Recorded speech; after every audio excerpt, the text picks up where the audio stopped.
Right now, as you're watching this, there's a voice in your head whispering something about money. And that whisper is the exact reason your bank account looks the way it does. Not your job, not the economy, not your education, your thoughts. The ones you don't even notice anymore because they've been running on autopilot since you were 5 years old. Your mind is either building wealth or destroying it every single second. And here's what makes this terrifying. You didn't choose these thoughts. They were installed in you like software on a computer, programmed by people who were broke themselves. Programmed for poverty. In the next few minutes, you're going to see the exact mental patterns that are draining your wallet while you sleep. 10 invisible thought viruses that are silently sabotaging every financial decision you make. And once you see them, you can never unsee them.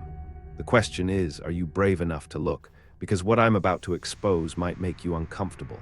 But discomfort is where wealth begins. The poverty whisper. There's a phrase that runs through the minds of 95% of people on this planet, and it sounds something like this. I can't afford that. Have you ever noticed what happens the moment you say those words? Your brain shuts down. It stops looking for solutions. It stops creating possibilities. It just accepts defeat and moves on. Whether you think you can or think you can't, you're right. Ford understood something that most people never will. Your thoughts aren't just reflections of reality. They are instructions. Every time you whisper, "I can't afford it," your subconscious hears a command. Don't look for ways to make more money. Stay where you are. This is your ceiling. And your brain obeys without question. A study from the University of Pennsylvania found that people who habitually use scarcity language, words like can't, never, impossible, experience measurably higher cortisol levels when thinking about finances. Their brains literally enter survival mode around money. Meanwhile, wealthy individuals default to a different question. How can I afford that? Same situation. Completely different neural pathway. One phrase closes doors, and the other one opens them. But this whisper goes deeper than you think, because it didn't start with you. Inherited code. When you were a child, you were the most powerful learning machine on earth. Your brain was absorbing everything.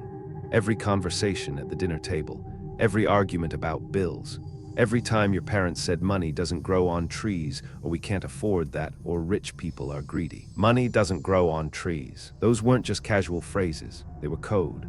Lines of financial programming being written directly into your subconscious operating system. And here's what nobody tells you.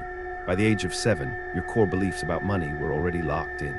Dr. Brad Klontz, a financial psychologist, calls these money scripts. They're unconscious beliefs about money that drive every financial decision you make as an adult. You are running financial software that was written by someone else. Think about it. If your parents struggled with money, they unconsciously taught you that struggling with money is normal. If they fought about bills, your nervous system learned that money equals conflict. If they told you wanting more was selfish, your brain built a wall between you and abundance. Give me a child until he is 7, and I will show you the man. If this inherited code is starting to feel familiar, hit like and subscribe to reprogram more of your money blocks. The next one might be the belief holding you back the most. But these inherited scripts create something even more dangerous. The money thermostat. Your home has a thermostat. When the temperature rises too high, the system kicks in and cools it down. When it drops too low, the heater turns on. It always returns to the set point. Always. Your mind has the exact same mechanism for money. It's called your financial set point, and it determines exactly how much money you're comfortable having. Not how much you want, not how much you deserve, how much your subconscious believes is normal for someone like you. This is why lottery winners go broke within 5 years at a rate of 70%. Their external wealth exceeded their internal thermostat, so their subconscious sabotaged them back to their set point. They didn't lose the money because they were stupid. They lost it because their thoughts couldn't hold that level of wealth. And you're doing the same thing on a smaller scale every single day. Ever notice how every time you save a little extra money, some unexpected expense appears? The car breaks down, the roof leaks, an emergency shows up out of nowhere. That's not bad luck, that's your thermostat correcting itself. T. Harv Eker describes this perfectly. Your income can grow only to the extent that you do. And what's really setting that thermostat? Something most people refuse to examine. Wealth guilt. Let me ask you something uncomfortable. Do you believe that wanting money makes you a bad person? Don't answer too quickly, because your conscious mind will say no, of course not. But your subconscious might be telling a very different story. Wanting money is selfish. That's the hidden belief. Millions of people carry deep guilt around wealth. They associate money with greed, corruption, selfishness. They watched movies where the villain was always the rich person. They heard religious teachings that said the love of money is the root of all evil. And somewhere along the way, their brain made a decision. If rich equals bad, then staying poor equals good. This is what psychologists call an approach avoidance conflict. You want the money, but you also fear what it says about your character.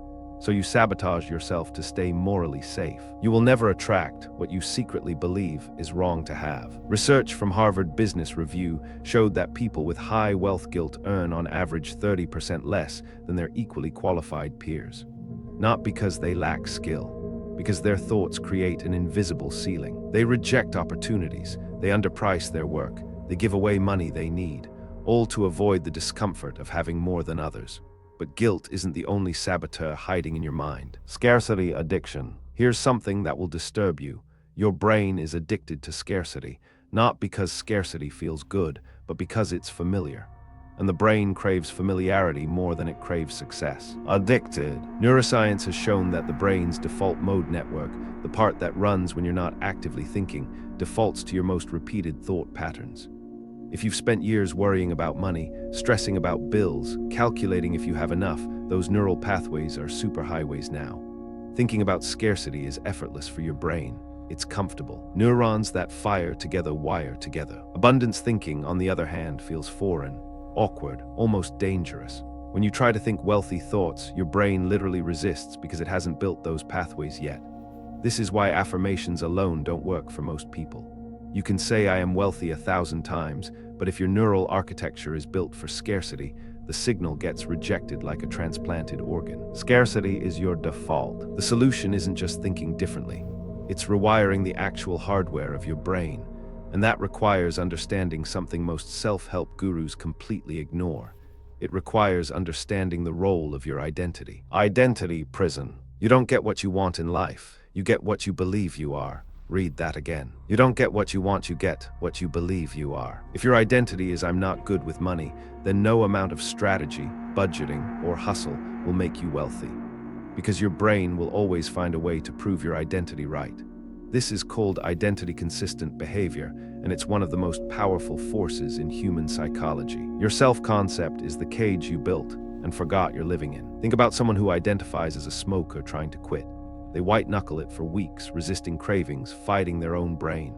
But someone who identifies as a non-smoker, they don't even struggle. The cigarette isn't tempting because it doesn't match who they believe they are. Wealth works the exact same way. When you identify as someone who struggles financially, every opportunity that could change your life gets filtered out.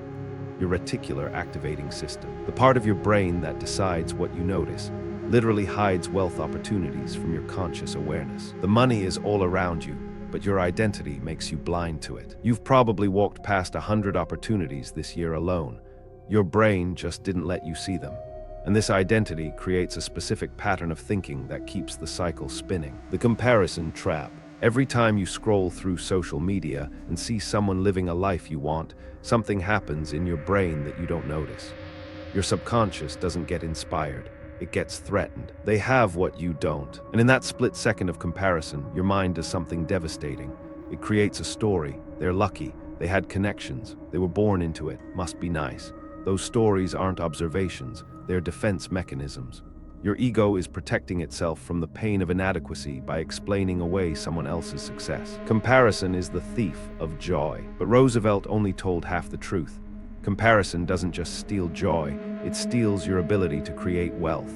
Because every time you dismiss someone's success, you're telling your subconscious that success isn't available to people like you. It's for them. The lucky ones, the connected ones, the privileged ones. Every excuse you make for their success is a wall around your potential. A study published in the Journal of Consumer Psychology found that upward social comparison triggers a measurable decrease in financial risk-taking. People who compare themselves to wealthier individuals make more conservative financial decisions. They play smaller, they shrink. But comparison isn't the only way your thoughts keep you small. There's a deeper pattern that controls everything. Fear of success. Everyone talks about the fear of failure. Books are written about it. Seminars are built around it. But there's a fear that's far more destructive and almost nobody discusses it. The fear of success. Success. It sounds absurd. Who would be afraid of succeeding? But ask yourself honestly, If you suddenly had $10 million tomorrow, what would change? Your friends might treat you differently. Your family might expect things from you. People might judge you. You'd have to manage it, protect it. You might fail publicly if you lost it. Suddenly, success doesn't feel safe at all. Gay Hendricks calls this the upper limit problem. Everyone has an internal limit of how much success, wealth, and happiness they'll allow themselves to experience. When you approach that limit, your subconscious triggers self-sabotage. You pick a fight with your partner. You make a bad investment. You procrastinate on the project that could change everything. Our deepest fear is not that we are inadequate. Our deepest fear is that we are powerful beyond measure. Your thoughts aren't just afraid of poverty. They're terrified of what happens when poverty ends, afraid of your own power. And this fear connects to the most insidious thought pattern of all: victim vocabulary. The words you use aren't just describing your reality, they're creating it. Listen to how broke people talk about money. I have to pay my bills. I need to go to work. I can't save anything. The economy is terrible. Everything is so expensive. 1, I have to pay my bills. 2, I can't save anything. 3, the economy is terrible. 4, everything is expensive. Now listen to how wealthy people talk. I get to invest in my future. I choose to build my business. I'm creating multiple income streams. The market is full of opportunity. Same world, radically different language, and that language isn't a reflection of their wealth. It's a cause of it. The words you speak become the house you live in. Dr. Andrew Newberg's research on language and the brain showed that negative financial language activates the amygdala, your brain's fear center. When your amygdala is active, your prefrontal cortex, the part responsible for strategic thinking and long-term planning, goes offline. In other words, every time you use victim vocabulary about money, you literally shut down the part of your brain that could solve your financial problems. You become neurologically incapable of seeing solutions. And this isn't just about positive thinking. This is about the final and most critical pattern that ties everything together: the rewiring. So now you see them. The 10 invisible thought patterns that have been keeping you broke: the poverty whisper, the inherited code, the money thermostat, the wealth guilt, the scarcity addiction, the identity prison, the comparison trap, the fear of success, the victim vocabulary.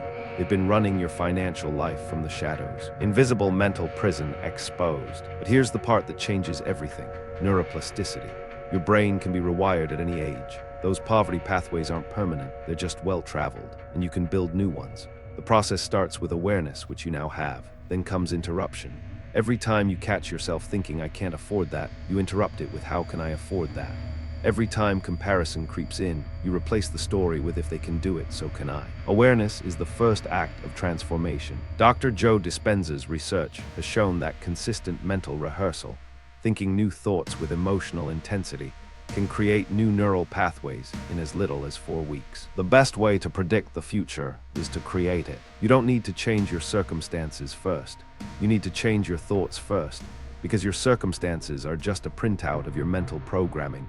Change the code, and the output changes automatically. Wealth doesn't start in your wallet, it starts in your mind. The question isn't whether this works. The question is whether you'll do it. Every thought you think about money is either a deposit or a withdrawal from your future wealth. Every belief you carry is either a bridge or a wall. And now you know which ones have been walls. The poverty whisper that shuts down your creativity. The inherited code running software you never chose. The thermostat pulling you back to your comfort zone. The guilt making you reject what you deserve. The scarcity addiction keeping your brain in survival mode. The identity prison hiding opportunities from your eyes. The comparison trap shrinking your ambition. The fear of success triggering self-sabotage. The victim vocabulary shutting down your strategic brain. Delete the old code. You didn't choose these patterns, but now that you see them, keeping them is a choice. The rewiring starts today, not tomorrow, not when conditions are perfect. Today, with the very next thought you have about money. If you made it this far, comment "thought deleted" to prove you're ready to erase your poverty programming and install something new. Your mind is either programmed for wealth or poverty. Now you know how to reprogram it. If this video exposed something in you, subscribe. There's more to uncover.